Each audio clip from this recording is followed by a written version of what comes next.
certain compounds that you take are already highly bioavailable. Okay. But certain ones aren't. Like CBD, you only absorb at best about 10% of the CBD that you ingest. So for some of these compounds that have high cost but low bioavailability, you need some system to get that in, to get higher bioavailability, meaning more of that compound that you ingest gets into circulation and gets to your cells and to your target organs. So is that why there's some, hemp oil, CBD oils that are out there that are really expensive, have a really high, milligram count of CBD? Is that the reason you have to go crazy high, because they don't have the absorption? Yeah, exactly. And so people get caught into this whole, what's the percent CBD in this and how many milligrams is it? Right. The key is how much you get in. In fact, in the nutraceutical industry, we say you're not what you eat, you are what you absorb. Okay. And so getting that bioavailability in, so you get high blood levels and fast bioavailability. Fast bioavailability means that you get a very high peak in the blood, and it's at that peak dose that you're hitting the receptors, that you're hitting the gene targets that are turning up antioxidant function. That's where you get the effect. That's why so many people try this oil, and even though they could take more of a different more CBD in another form, they're getting the effect finally by taking it in this format. Yeah, Teresa, and you feel ours like immediately. Yeah, that's it. The immediacy of it is what I like to talk about. Right. Well, what are the other ingredients that you built into your formula? Is that a big part of the bioavailability? Or tell me about why you chose the ingredients you did. Absolutely. We're not just throwing fillers in to make a higher volume of a product. Right. Everything in this formula is meticulously chosen to create the bioavailability. It's creating little spheres, little droplets of CBD oil wrapped in a membrane of phosphatidylcholine, a water-soluble vitamin E, and suspended in a water glycerin matrix. So when you take a pump, you've got these nano-sized droplets going right through the mucous membranes, right into the capillaries inside your mouth, and when you swallow, the capillaries along your esophagus and your stomach and your upper small intestine, and right into circulation, and that gets this big dose of it into the blood, so you get that immediate peak dose, and the total bioavailability is 4 to 6 fold higher than any other CBD product. People ask about how much they should be taking of this.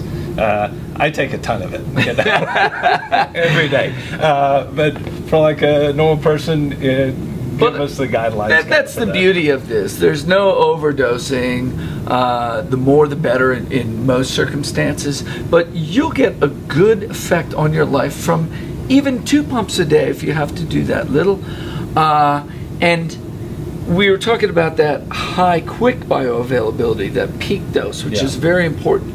But that's only going to last, 3 to 4 hours, and then it's out of the system. So if you want to keep those levels up throughout the day, 2 to 4 pumps 3 times a day blankets the whole day with it, and that's the most common way that people are using it. Okay. Some people are only using it at night to calm things down, but usually that 2 to 4 pumps 3 times a day covers most problems you're trying to address. Okay. One question we get a bunch is about TPGS. Yeah. Where people say, "Oh, this is horrible. It's this, this petroleum product." Or, it was made by Lucifer himself. Exactly. That's right. We borrowed it from him. So. Yeah. So TPGS. What is TPGS? TPGS is water-soluble vitamin E, and what people get afraid of is the part of it that's polyethylene glycol. And this is the part that makes it water soluble, and they associate it with things like polysorbate 80, polysorbate 60. These are food additives that have some negative aspects to them, but it's not the polyethylene glycol, it's actually the contaminants in it. And the cheap food grade polyethylene glycols have these contaminants in them. Okay. Now, why did they make TPGS? Why did they make a water soluble vitamin E? This was for children who were cholestatic. That means that that they can't make bile. And if they can't make bile, they can't emulsify vitamin E and absorb vitamin E. So these children were vitamin E deficient, potentially lethally deficient. Okay.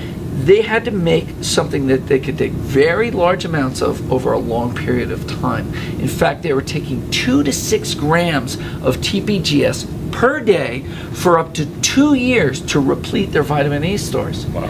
Now, that's 1,000 times more than you're taking in a lot of these dosages. Right. And to do this, they had to use an extremely high grade of ingredients, and these ingredients are 15 to 20 times more expensive than the food grade ingredients, and that's how they had these exquisite safety profiles. In fact, there's more safety data on the TPGS than there is on really any other ingredient other than maybe water in the formula, and there's more safety data on that than pretty much any other dietary supplement that's out there, and that was because of its use as a medical food in those situations. And as such, it's been used in dietary supplements and pharmaceutical formulations as a solubilizer, and that's where we got that. That's why we use that. That's why a guy like me, who was an organic farmer for years, I wasn't even just organic, I was biodynamic, like serious. That's why I can get behind such an ingredient. All right, a couple more questions on ingredients. What about the phospholipids? So phospholipids are parts of cell membranes, and in fact these are the same components that you make your own cell membranes out of. In our case, using them as an ingredient, they've been isolated from sunflower seed oil.